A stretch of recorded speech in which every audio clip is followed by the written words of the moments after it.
नमस्कार साथियों, मैं डॉक्टर मुकेश गर्ग। जरा सोचिए में आपका हार्दिक स्वागत है। लोकसभा में leader of opposition Rahul Gandhi आजकल बिहार में चल रहे एसआईआर यानी special intensive revision of voter list पे जो अपने विचार रख रहे हैं, वो लगातार प्रधानमंत्री नरेंद्र मोदी जी को और अमित शाह को वोट चोरी करने का आरोप लगा रहे हैं उनके ऊपर, और उनको जो है इसके लिए दोषी ठहरा रहे हैं। कह रहे हैं चुनाव आयोग उनकी गोद में खेल रहा है और वहाँ की चुनाव लिस्ट से करोड़ों नाम अब हट जाएंगे। ऐसा होने से वो वहीं तक ही सीमित नहीं है।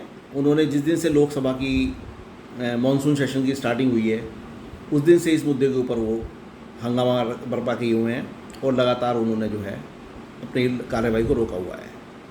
हालांकि बावजूद उसके लोकसभा के अंदर पूरी कार्रवाई हो रही है, बिल पास हो रहे हैं, लेकिन बिना अपोजिशन के। ऐसे में अपोजिशन का ना होना और बिलों का पास होना फिर एक समस्या संभव बन सकता है। लेकिन सरकार भी क्या करे, संसद सत्र कोई आसानी से तो शुरू होता नहीं है।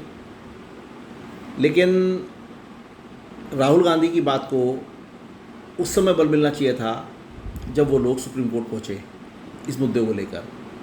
और सुप्रीम कोर्ट पहुंचने पर, जब सुप्रीम कोर्ट में पिछले 1-1.5 महीने से लगातार सुनवाई चल रही है इस मैटर के ऊपर, सुप्रीम कोर्ट ने सारे मैटर को सुनने के बाद अभी तक एसआईआर के ऊपर कोई स्टे राहुल गांधी या विपक्ष के पक्ष में नहीं दिया है।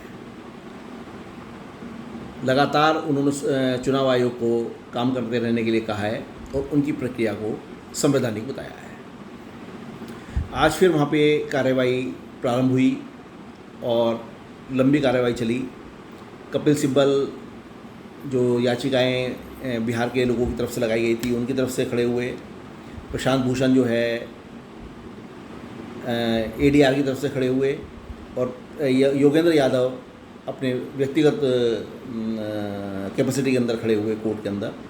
और इन्होंने लगातार चुनाव आयोग पर वोट चोरी करने का आरोप लगाया, लेकिन कोई भी वो प्रूफ नहीं दिया जो राहुल गांधी बम फोड़ रहे थे संसद के अंदर या संसद के बाहर, और वो सरकार को घेरने का प्रयास कर रहे थे।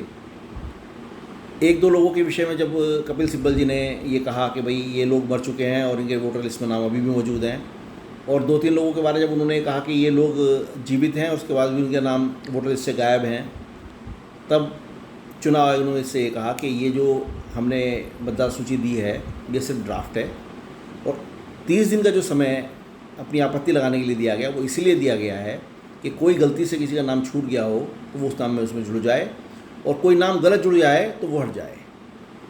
और इसी के लिए ये हम कवायद करते हैं, उसी के लिए जो एक्सरसाइज की जाती है। ये सब होने के बावजूद सुप्रीम कोर्ट ने कोई स्टे नहीं दिया, और इलेक्शन कमीशन की ये कहकर पीठ थपथपाई कि जो आधार कार्ड है वो सिटीजनशिप का कोई प्रूफ नहीं माना जाता और ना ही माना जाएगा। यानी सुप्रीम कोर्ट ने जो इलेक्शन कमीशन ऑफ इंडिया की जो मुहिम है उसको सही ठहराया है। हालांकि कल फिर सुनवाई होने वाली है इस पर डिटेल्ड, और देखते हैं कल ऊँट किस पर बैठेगा। लेकिन ये तय हो चुका है कि एसआईआर कोई जो है ये संवैधानिक प्रक्रिया है, और ये केवल बिहार में ही नहीं रुकेगी, ये पूरे देश में हर राज्य के अंदर जहाँ जहाँ चुनाव होने हैं चुनाव के हिसाब से ये की जाएगी। वैसे तो देश को कायदे से एक मतदाता सूची के ऊपर आ जाना चाहिए, चाहे लोकसभा चुनाव हो, चाहे विधानसभा चुनाव हो, चाहे कोई और अन्य चुनाव हो, एक चुनाव पर आ जाना चाहिए।